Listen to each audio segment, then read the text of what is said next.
오늘 본문에 예수님께서 이렇게 말씀하시죠. 주여 주여 한다고 해서, 주의 이름으로 선지자 노릇을 한다고 해서, 주의 이름으로 귀신을 쫓아낸다고 해서 그 사람이 진정한 신앙을 가진 참된 바른 그리스도인이라고 말할 수 없다라고 단정적으로 설명하고 계신 거예요. 그리고 나서 예수님께서 다시 설명해 주십니다. 오늘 말씀 20절에 그들의 열매를 보고 확인해라.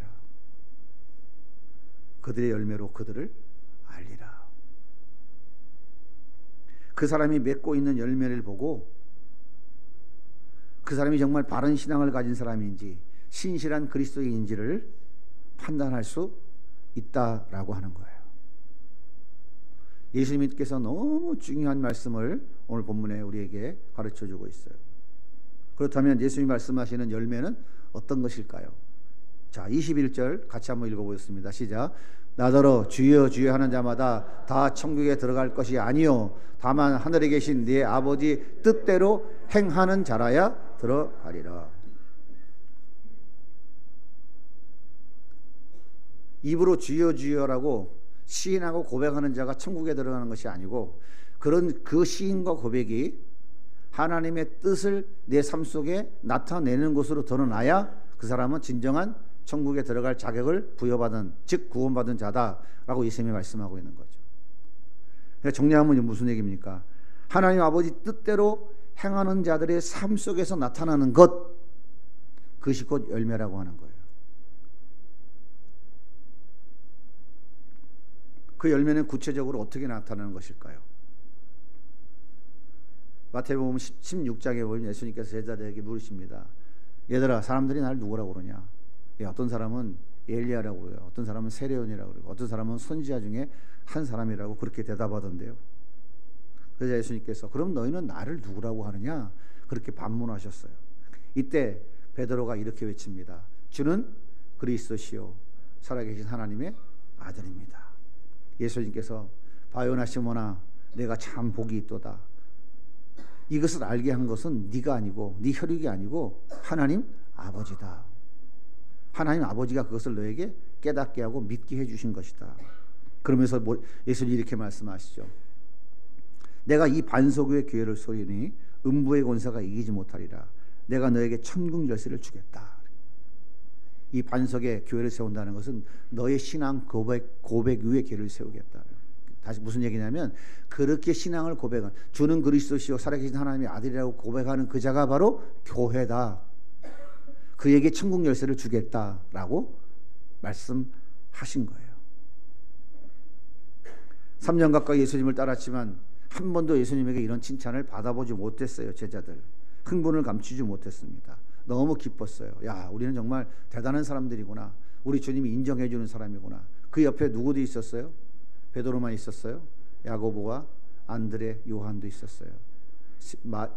세리 마태도 있었어요. 의사 누가도 있었어요. 안드레, 야고보, 요한 다 있었습니다. 그리고 그 자리에 가룟 유다도 있었다는 사실이에요.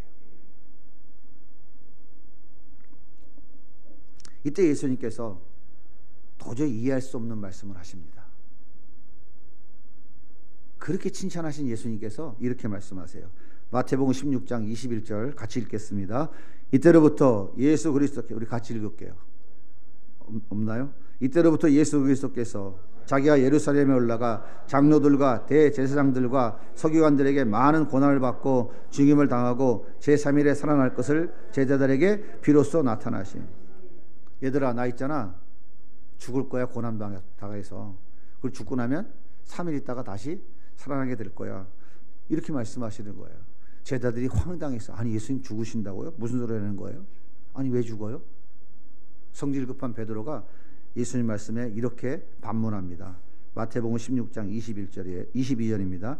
베드로가 예수를 붙들고 항변하여 이르되 주여 그리 마옵소서. 일이 결코 주께 미치지 아니. 여기서 항변하다라는 얘기는 이의가 있습니다라고 하는 게 아니에요. 책망한다는 얘기예요. 아주 강하게 엄격히 따진다 그런 뜻입니다. 예수님 지금 뭔 소리 하시는 겁니까? 이게 지금 말이 돼요? 우리 배와 그물을 다 버리고 예수님 따라서 3년 동안 쫓아다녔어요. 그 결과가 뭡니까? 아직 우리 가운데 우리가 원하는 것이 아무것도 이루어지지 않았어요. 우리가 계획한 건 뭔가를 하나도 손에 잡은 게 없는데 예수님 죽는다고요? 그게 말이 되는 소리입니까? 예수님은 절대 죽지 않아요. 죽을 수도 없습니다.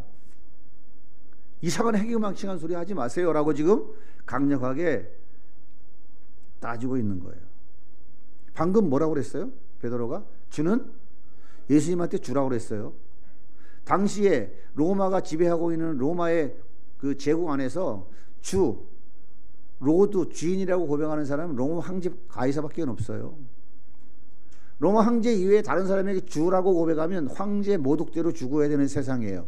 그때에 예수가 주라고 고백하는 것은 정말 놀라운 거예요. 당신은 나의 주인입니다. 가이사가 아니고 당신이 나의 주인이다라고 고백하는 거예요.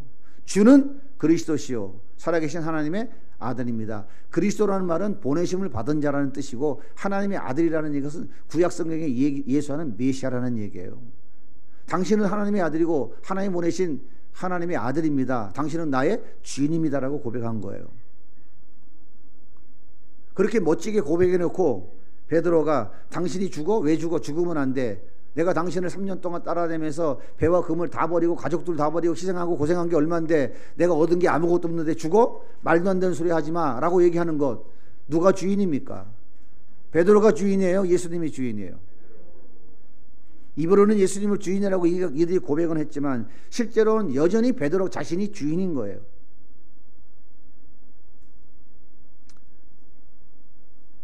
이런 베드로를 향해서 예수님께서 이렇게 말씀하십니다. 마태복음 16장 23절 같이 한번 큰 소리로 읽어볼게요. 시작. 예수께서 돌이키시며 베드로에게 이르시되 사단아 내대로 물러. 그렇게 칭찬했던 베드로에게 사단아! 라고 예수님께서 지금 책망하고 계시는 거예요.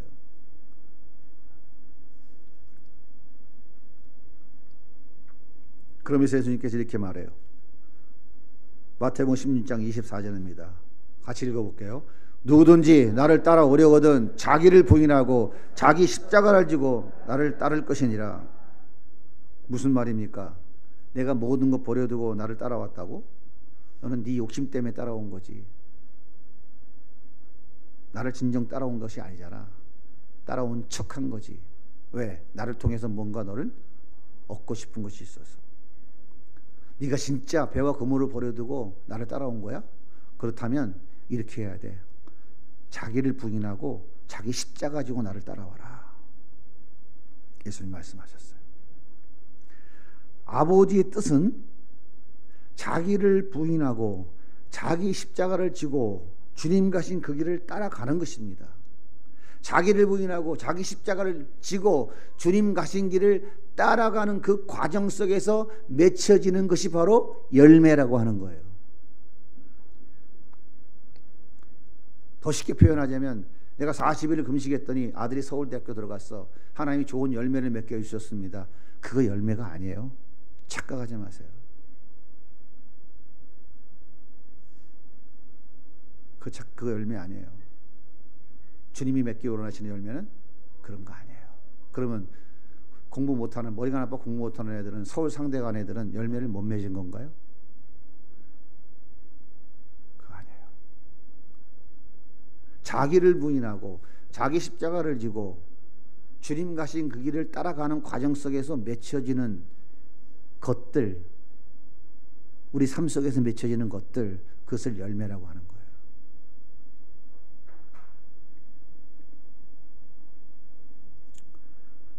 다시 말해서 주여 주여 외치는 입술의 시인과 고백으로 끝나서는 안 되고 예수님이 가신 그 길을 따라가며 그 과정에서 맺혀지는 열매가 있어야 천국을 소유한 참된 신앙인이라고 하는 거예요. 더 쉽게 얘기하면 예배당에 나와서는 주여 주여 하면서 거룩하신 하나님이라고 하면서 모든 종교 행위를 다 하고 문 밖을 나가 세상에서는 아무런 그리스도인다운 삶의 모습이 나타나지 않고 어떤 열매가 맺혀지는 것이 전혀 없다면 그것은 참된 그리스도인, 진정한 그리스도인이라고 인정할 수 없다고 예수님이 말씀하고 있는 거예요.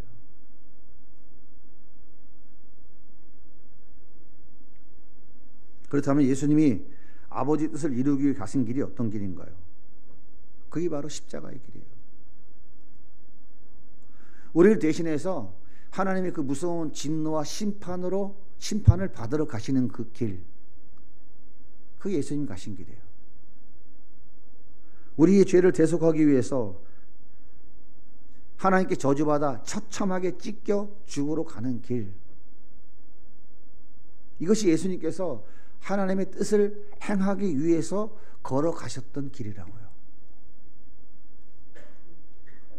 그리고 그 십자가에서 맺은 열매가 바로 누구예요? 바로 우리라고요. 그 십자가에서 맺혀진 찢겨 죽은 연후에 그 아버지 뜻을 다 행한 연후에, 그 아버지 뜻이 뭐예요? 십자가에 찢겨 죽는 거잖아요. 예수님이 그렇게 십자가에 찢겨 죽은 연후에 맺힌 열매가 뭐냐면 바로 우리라고요. 우리. 이해가 되시나요? 그래서 우리가 구원받았잖아요. 그래서 우리가 하나님의 자녀가 됐잖아요. 천국을 우리가 기업으로 받게 됐잖아요. 우리가 열매라고요. 우리가.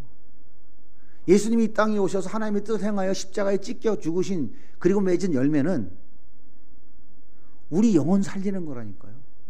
천국을 우리에게 주시는 것이 열매인 거예요. 근데 우리는 그 예수를 통해서 세상에서 무언가를 얻으려고요. 제자들처럼 부귀영화, 무병장수, 만사형통, 내가 원하는 것을 마음껏 소유하며 누리는 것, 그것이 아닌 거예요.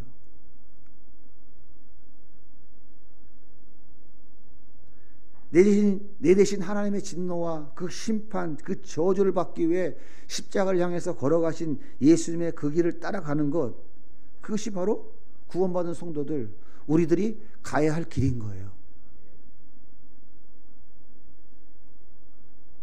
그 속에서 그 길을 걸어가면서 우리 삶 속에 나타나는 것, 그것이 바로 열매인 거예요. 그런데 예수님이 가신 그 길을 따라가지 않는데 무슨 열매가 있어요? 무슨 열매가 있냐고요? 그 열매를 봐야 될 거 아니에요.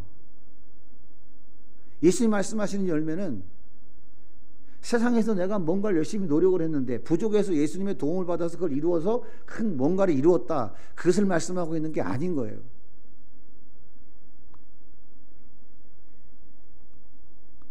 그래서 예수님께서 이렇게 말씀하신 거예요. 나를 따라올래? 그럼 너는 필연적으로 이 두 가지를 해야만 나를 따라올 수 있어 라고 말씀하신 거예요. 그 필연적으로 두 가지가 뭡니까? 첫째가 자기 부인인 거예요. 자기 부인. 자기 부인이란 뭘까요? 뭐 어려운 게 아니에요. 이거는 나는 피조물입니다. 아담과 하와가 선악과를 왜 따먹었어요? 피조물인 내가 창조주 하나님 되려고. 이게 우리의 탐욕이고 탐심이라니까요. 자기 부인하는 건 뭐냐면 나는 피조물입니다. 피조물. 그 피조물 중에서도 하나님께 반역한 영원한 죄인입니다. 난 절대 의인이 아닙니다. 죄인입니다. 난 하나님이 될 수 없습니다. 나는 피조물입니다. 그래서 내 인생은 내가 주인이 아니고 나를 구원해 주신 하나님이 내 인생의 주인이십니다 라고 인정하는 거예요. 이게 자기 부인이에요. 선악 갖다 먹고 자기가 하나님이 된 줄로 착각하고 살아가는 모든 인간들은 절대로 자기를 부인하지 않아요. 제가 여러 번 말씀드렸죠. 예수님 뭐라고 그래요? 오른뺨을 치면 왼뺨도 돌려대라. 한번 해보세요. 될 수 있는 분이 있나? 그게 뭐라고, 왜 그럴까요? 자기가 주인이기 때문에 그런 거예요. 이게 죄인의 공통점인 거예요. 오리를 가자면 십리를 가요? 큰일 날 일이죠. 절대 못하는 거예요. 이게 죄인인 거예요. 근데도 그래도 자기를 부인하지 않아요.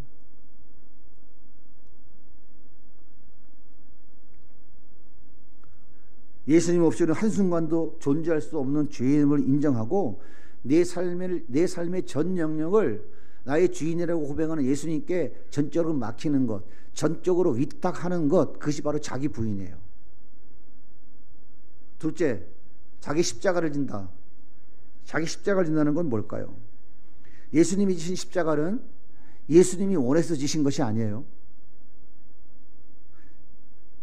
예수님이 지신 그 십자가는 하나님 아버지께서 맡기신 거예요. 맡기신 거예요. 그래서 예수님께서 지신 십자가는 하나님께서 맡겨주신 사명인 거예요. 그래서 십자가는 곧 사명인 거예요. 우리를 통해서 이루기 원하시는 하나님의 뜻, 하나님의 계획, 그것이 바로 우리의 십자가 사명인 거예요. 나를 통해서 하나님 이루기 원하시는 것, 나를 통해서 하나님 계획하신 것, 그것이 바로 뭐냐면 내 몫에 태인 십자가인 거예요. 그래서 다른 말로 하면 그것을 사명이라고 하는 거예요.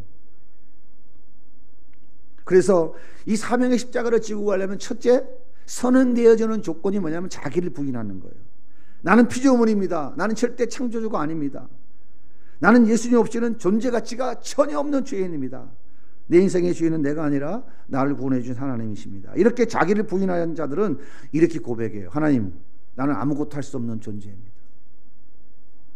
나는 마른 막대기만도 못하고 타다나면 부지깽이만도 못한 존재입니다.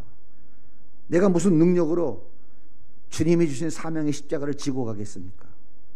주님 은혜 주지 않으시면, 주님 힘 주시고 능력 주지 않으시면 저는 아무것도 할 수 없습니다. 이렇게 고백하는 거예요. 이번에 청년 교사들이 간증문의 대부분이 뭐였어요? 하다 지쳤습니다. 못할 것 같아서 도저히 안 돼서 포기했습니다. 근데 돌아서 보니까 하나님이 일하셨습니다.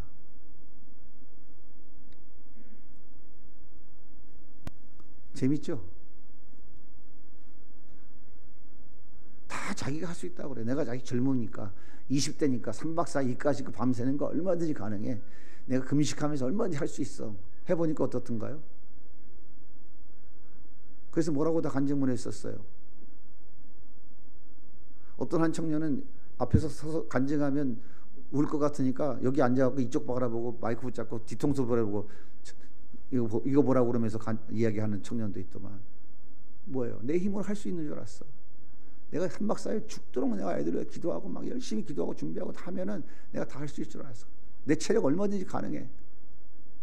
하루 지나니까 어떻게 돼? 아웃됐어. 이틀 지나니까 내가 나도 감당 못해. 난 죽었어. 이제 실패했구나. 아이고 난 모르겠습니다 하고 퍼졌는데 나중에 보니까 주님이 일하셨어. 이거 한 가지만 깨달아도요, 이번 캠프에 온 우리 청년들은 무지막지한 복을 받은 거예요.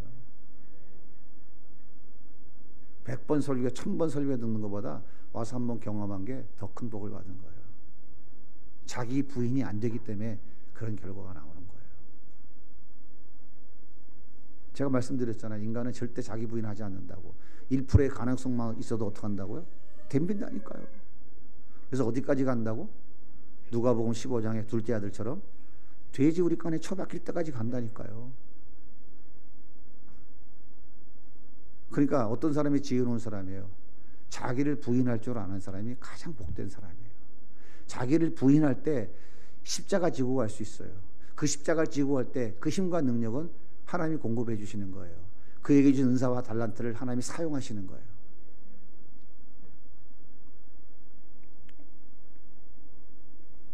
이렇게 자신을 부인하고 주님이 주신 사명의 십자가 지고 가는 과정에서 맺혀지는 것, 이것을 바로 열매라고 하는 거예요. 그럼 어떤 열매들이 맺혀지겠어요? 자, 내가 할 수 있는데 도저히 안 돼서 퍼졌다. 근데 하나님이 하셨다. 그 청년의, 그렇게 간증하는 그 청년의 마음속에 어떤 열매가 맺혔어요? 아, 내 힘으로 안 되는구나. 하나님이 하시면 되는구나. 하나님은 불가능을 가능케 하시는구나. 아, 하나님이 역시 여전히 살아계시는구나. 나는 안 된다고 포기했는데 하나님이 하시니까 되는 거구나. 저 아이가 저런 간증을 해? 도저히 아닌데 뭘 경험한 거예요? 하나님이 살아계심을 경험했잖아요. 얼마나 큰 믿음이 그 안에 들어왔어요. 이게 열매라고요. 이게 열매라고. 사랑하는 성도 여러분, 자기를 부인하고 주님 주신 사명의 십자가 지르고 가는 것은 해도 되고 안 해도 되는 선택사항이 아니고 진정한 그리스도인에게는 필수입니다. 이건 선택사항이 아니에요. 초대교회 수많은 성도들은 주님 가신 길 따라가다가 십자가에 매달려 죽었고요. 불구덩이 속에서 처참하게 죽었고 사자들의 밥이 되어 죽었어요. 인간의 눈으로 보면 참으로 한심하게 그지없는 진짜 별 볼 일 없는 쓸데없는 존재들이죠. 한심한 짓이에요. 그들의 죽음은 헛되지 않았어요. 그들의 죽음은 소아시아에 복음의 불을 붙였고 그 복음의 불길이 전 세계로 흘러넘쳤어요. 로마를 거쳐 유럽으로 퍼져나갔어요. 그리고 태평양을 건너 오늘 우리 가운데까지 왔어요. 신사참배를 거부하며 주님 가신 길 끝까지 따라갔던 주기철 목사님은 처참하게 순교하셨어요. 하지만 그 순교의 피가 대한민국 교회가 세워지는 밑거름이 되어서 한국 교회에 지금도 바닥속에 흘러가고 있는 거예요. 이름도 없이 빛도 없이 주님 가신 그 길 따라가다가 처참하게 죽은 수많은 우리 믿음의 선배들이 계셨기에 오늘 대한민국 교회는 존재하고 있는 거예요. 청교도의 발원지인 영국, 장로교의 발원지인 스코틀랜드, 오늘날 완전히 몰락하고 교회가 완전히 텅텅 비어서 끝장나버렸어요. 그런데 그렇게 되기까지 오랜 시간이 걸리지 않았다는 사실이에요. 1000년 이상의 역사를 자랑하는 두 나라의 기독교가 몰락하는 데는 불과 몇십 년 걸리지 않았습니다. 유럽의 거의 대부분의 나라의 기독교는 이미 다 그 자치가 사라져버렸고요. 아름답게 지었던 성전들은 모두 술집이나 모텔로 다 바뀌어버렸어요. 하나님의 창조 질서는 무너지고 하나님을 대적하는 동성애가 창궐하고 인권이라고 하는 이름으로 음란과 방탕을 방치해버리는 기가 막힌 일들이 심각하게 벌어지고 있어요. 도대체 이 이유가 뭘까요?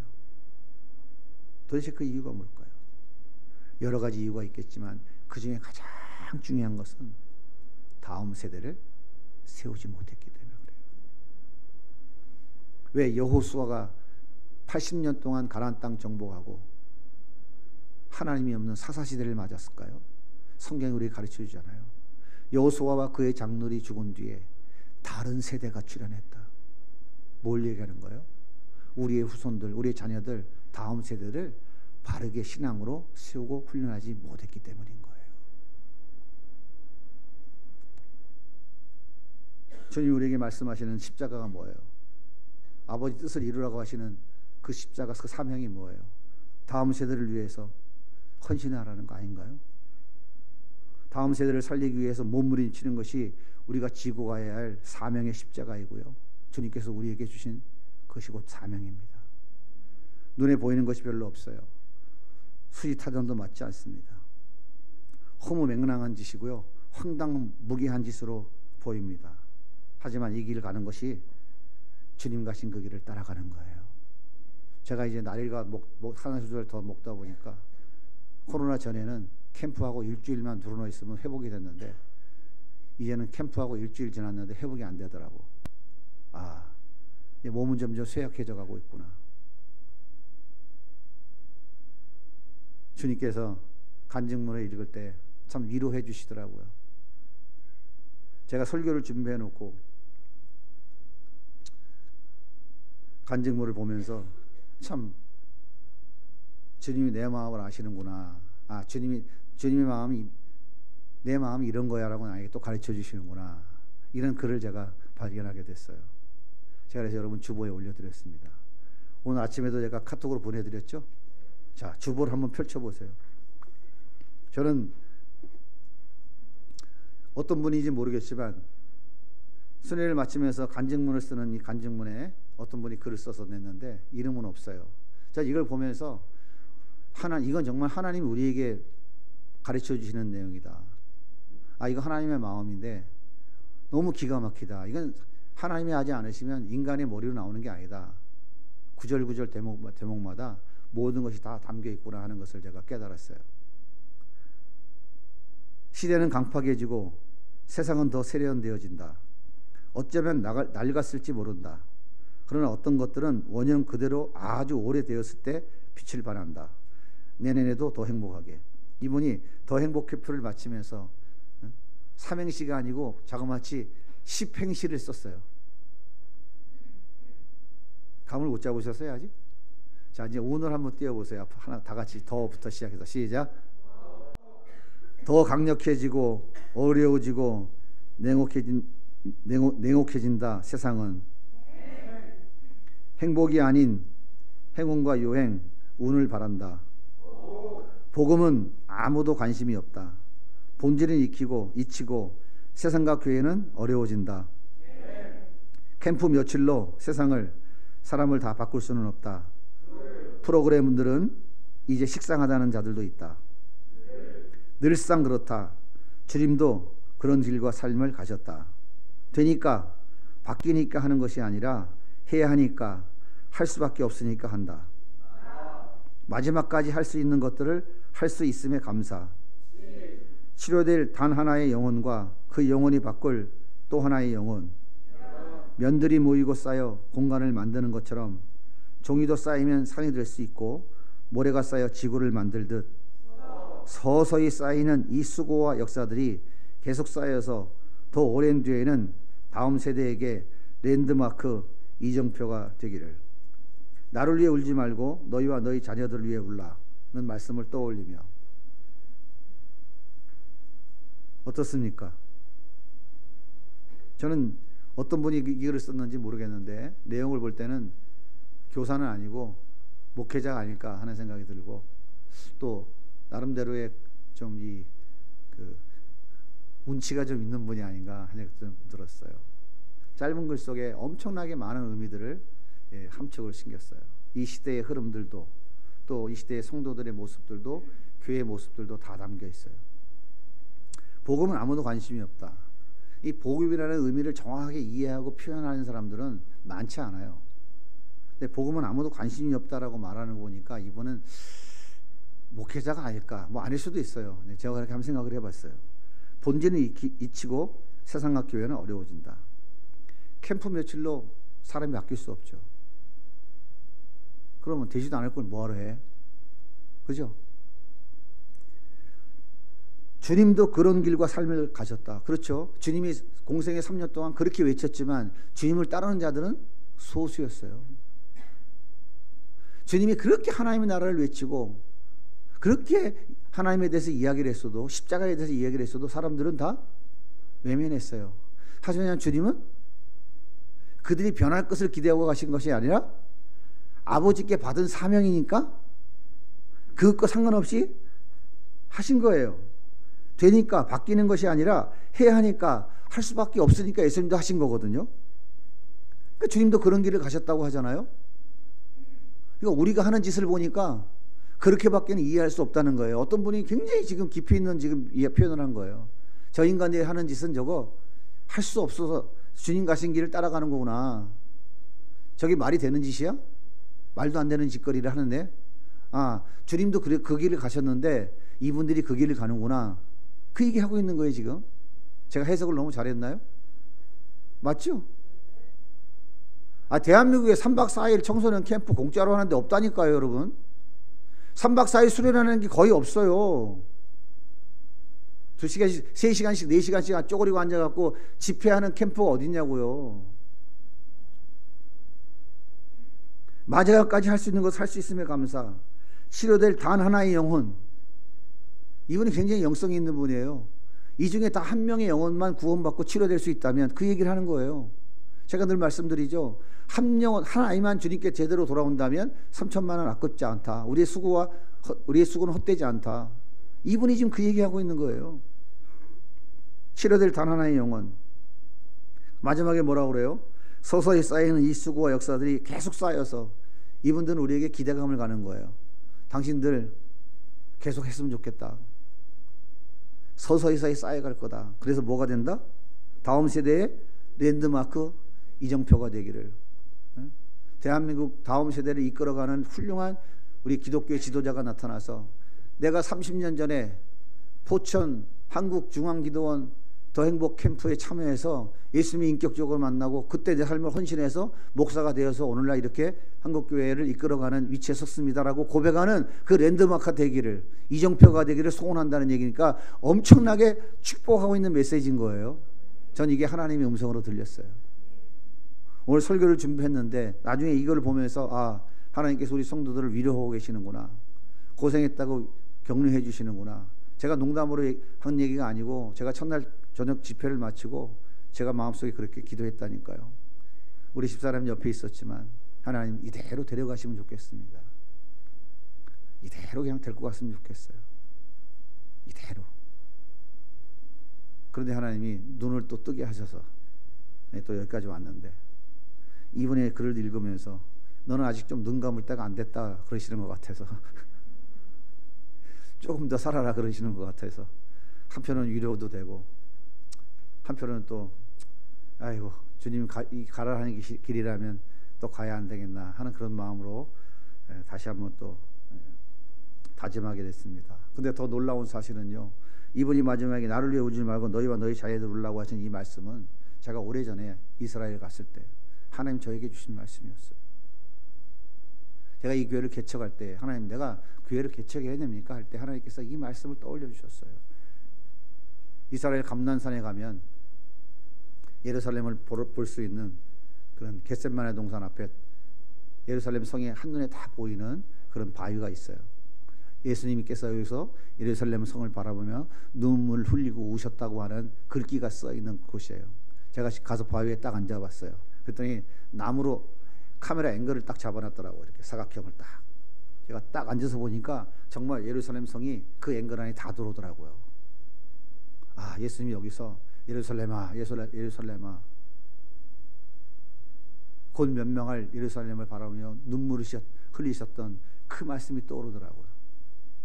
제가 교회를 개척할 때 내가 꾸준히 일을 왜 해야 됩니까? 이 나이에. 그때 주님께서 그때를 떠올려주면서 그 말씀을 저에게 기억나게 하시면서 내가 다음 세대를 위해 울고 있는데, 예루살렘 도성이 멸망한 것을 바라고 울고 있듯이 내가 다음 세대를 바라보고 울고 있는데, 이 일에 내가 같이 좀 동참하면 안 좋겠냐, 이 일을 위해서 교회를 개척하기 원한다.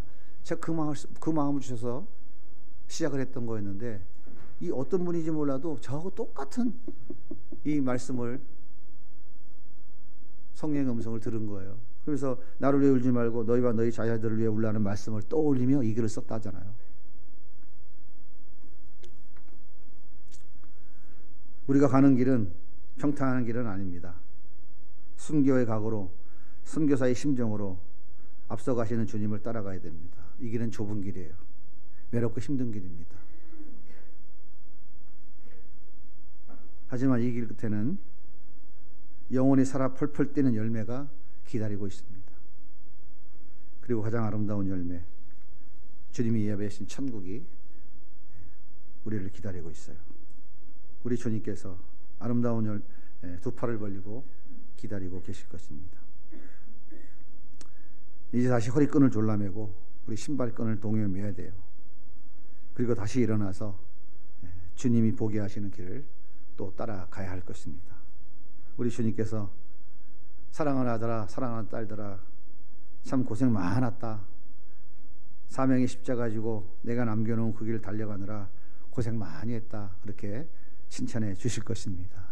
기왕에 우리가 예수 믿으면, 우리가 진정으로 구원받은 하나님의 자녀가 되었다면 주님이 원하시는 그 길을 걸어가다가 천국에서 만나야 되지 않겠습니까? 돈 몇 푼 더 많이 쌓아서 세상에서 부귀영화 누리면 진정한 행복이 있을까요?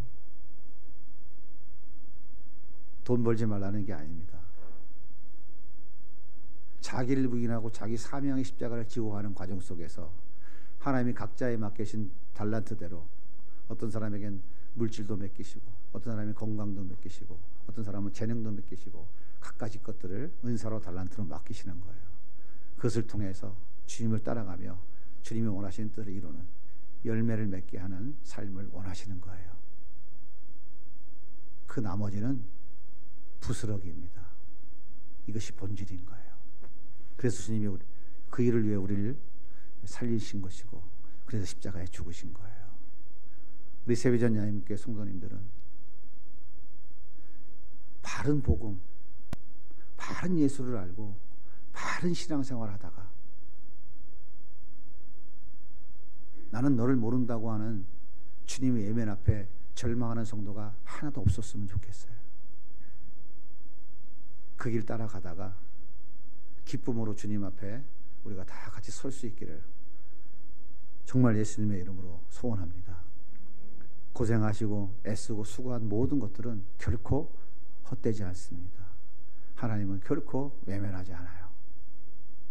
하나님께서 더 은혜로 채우시고 이 길을 걸어갈 수 있도록 더 많은 힘과 용기를 우리 교회의 성도들에게 부어주실 줄 믿습니다.